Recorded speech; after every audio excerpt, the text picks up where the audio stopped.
including 10 of the team's last 14. Here he is. Kyle Anderson had a putback and cut the lead to 3, and then there was a timeout. And when you went back to the timeout, you were pointing to your head and telling the team, it's all in here.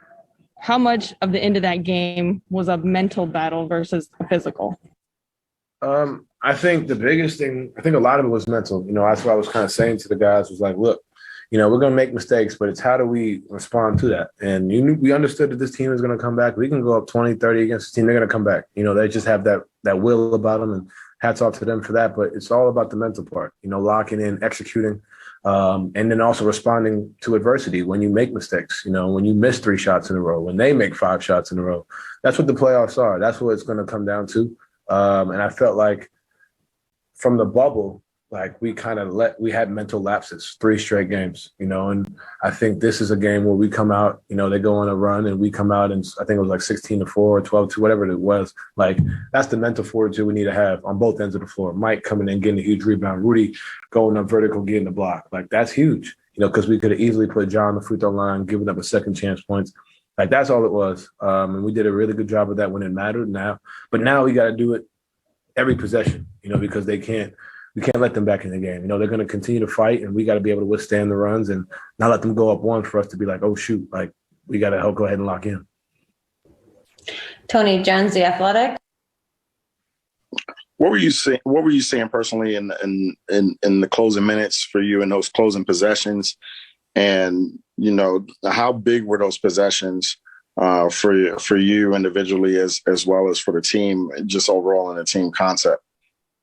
I think the biggest thing was just trying to figure out how they were guarding me. They surprised me. They hadn't blitzed the whole series, and then they got me on a turnover. That can't happen. That's a mental error. Like going back to what I said to Sarah, like those are things that can't happen. But understanding that, guys are in certain positions, whether it's Valanciunas, Jackson, who's on me, who's going to help off who. Like that was really what I was trying to do, manipulate that spacing, manipulate the game. And that's the biggest thing I've been working on throughout my career is trying to find ways to put myself and my teammates in positions to score. And fortunately at the end, there were my opportunities to get downhill and attack and go from there. But that was really what the last few minutes were. Eric Walden, Salt Lake Tribune. Don, along those lines, what were kind of the biggest factors tactically or schematically or whatever in that kind of closing 12-0 run that enabled you guys, stop their momentum and get back in control? Well, first off, taking solid shots. I think I had a few tough ones. Finding guys, I found Boyan and got to a post up, and that's early in the fourth. But finding Mike, understanding that Mike's hitting the fuse, not going to help off Mike. I can attack. Understand they're going to blitz. Finding Rudy, who's going to make a play. That's really what it was. And like I said, being in the league 4 years, you see every coverage. There's no new coverage that's invented. So understanding how to go about it, and figure it out, and whether it's to score or to pass, just being understanding, being patient. Understanding that it's a long game. Like they're going to be runs, but how do you control it? And I think that was the biggest thing that we did. Mike did. Mike was terrific, man, on both ends of the floor. He was Mike Conley, and he always has been for us all year. And he's taking it to an even another level. And I feel like when you have a guy like that who can handle the ball, who can control the game as well, it makes my life and my job easier. So when I get certain shots, it's because he sees things and he's communicating that with me, or he's putting me in positions to go ahead and score. And make plays too. So a lot of that too is Mike Conley being here. It's big time. Sam Farnsworth, KSL TV. Hey Donovan, it seems like the physicality and intensity of this series, it just ramps up with every game. Tonight there was a few intense moments on the floor with Dylan Brooks out there as well. One moment, I think in the second quarter, it looked like he might have hit you in the mouth or something. What happened there, and what was that? The whole game going up against him like?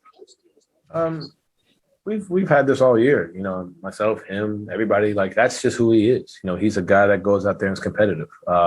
He's going to go out there and be physical. We saw it, against Steph. He did a really good job. He's playing his butt off this series. But the biggest thing is not getting caught up in it, and kind of just going back there. But I enjoy it. I think it's what makes basketball fun. I think like Mike, that's Mike's former teammate Mike, and him going back and forth. Like I think that's what makes basketball fun. And I think that's what we enjoy, and going out there and just continue to compete. As far as the elbow, he just got hit. I got to get up and get back on defense. Like that's it. Move on to the next play, and nothing really else to it. Andy Larson, Salt Lake Tribune. I'm curious, Don, usually when you're making big plays like the and one, the made three, we see you kind of fist pumping, we see you celebrating, bouncing off the floor, that kind of thing. Tonight you were more stoic in your responses. Why was that? It's a long game. It's been a while and, just getting back into it, and that's really it. Understanding that, trying to save your energy as much as possible, not needing to be as exuberant or as I think that's the right word to use there. But I think just not being as loud and kind of demonstrative of my movements, just keeping it, understanding that, it's tired. It's a long game and being pressured and it's physical. And just going out there and trying to execute the plays because, like I said, we've made big plays and then came back and made another play. So understanding that it's one possession at a time and, that's really it. Not having as much emotion behind it because that takes away from the job at hand. Nick Friedel, ESPN. Donovan, you mentioned Mike and the way he performed. Obviously, he's played a high level in the league a long time. But how impressive is it from your perspective for a guy to come into where he used to play and where there was so much emotion coming into the game to be able to raise his level and play the way he did tonight?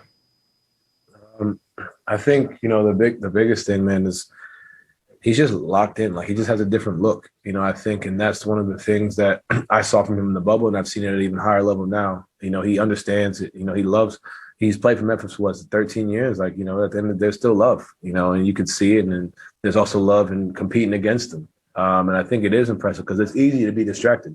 It's easy to kind of sit there and kind of, like I said, have that emotion behind it. And, you got old friends out here, you got family, you got whatever out here. And, I think for him to be as locked in as he is definitely impressive from a mental standpoint of the game. I don't think people understand, like, that's a really, really big thing. I've never experienced it, but, I remember his first game back here, it was mentally, he was all over the place. And, rightfully so, it's an emotional moment for him, but to be back here competing against Ja, who's like, you got the OG and you got the young guy. I think that's pretty dope. It's a dope story, but for him, he's competing, man. He's doing this thing on both ends of the floor, and both of these guys taking the challenge head on. And that's why I love Mike. That's why we love Mike. Last question, Nicole Garena, Tab Deportes. Hi, Don. Congrats for the win. Thank you. You're welcome. How you feel in your second game after the injury, and how important is for you play this playoff game with the team? It means the world, to be able to play these games. I think the biggest thing for me is picking my spots. It's been, outside of the last game, it's been 40 days, and understanding that it's not all going to come back at once. There's certain shots that I missed tonight that I feel like I make. There's certain decisions that I didn't make, that I do make as far as passing or turnovers and being there on defense, sprinting back like those. That's going to come as far as the rhythm and stuff like that and getting a feel for the game. And you just got to continue to stay with it. I got the greatest teammates in the world telling me, continue to fight through it and continue to push and be aggressive, and I think that's the biggest thing for me is understand it's not all going to come. This game is not going to come next game. It's a process, but doing as much as I can and trying to be there for my teammates. All right, that's it. Thank you, Donovan. Thank you. Meanwhile, Dylan Brooks helped lead the Grizzlies with 27 points on 11 of 24 from the field. Hey, Dylan. The high picks with Gobert has kind of been a tough task for the team, leading to some open shots for the Jazz. What's just kind of the difficulty with defending those screens by Rudy Gobert, and what do you have to change going forward to, kind of stop it from happening? They're moving. He's moving screen every single time he screens. Somehow he got to fight over it, and try to make them get downhill into hard floaters and layups.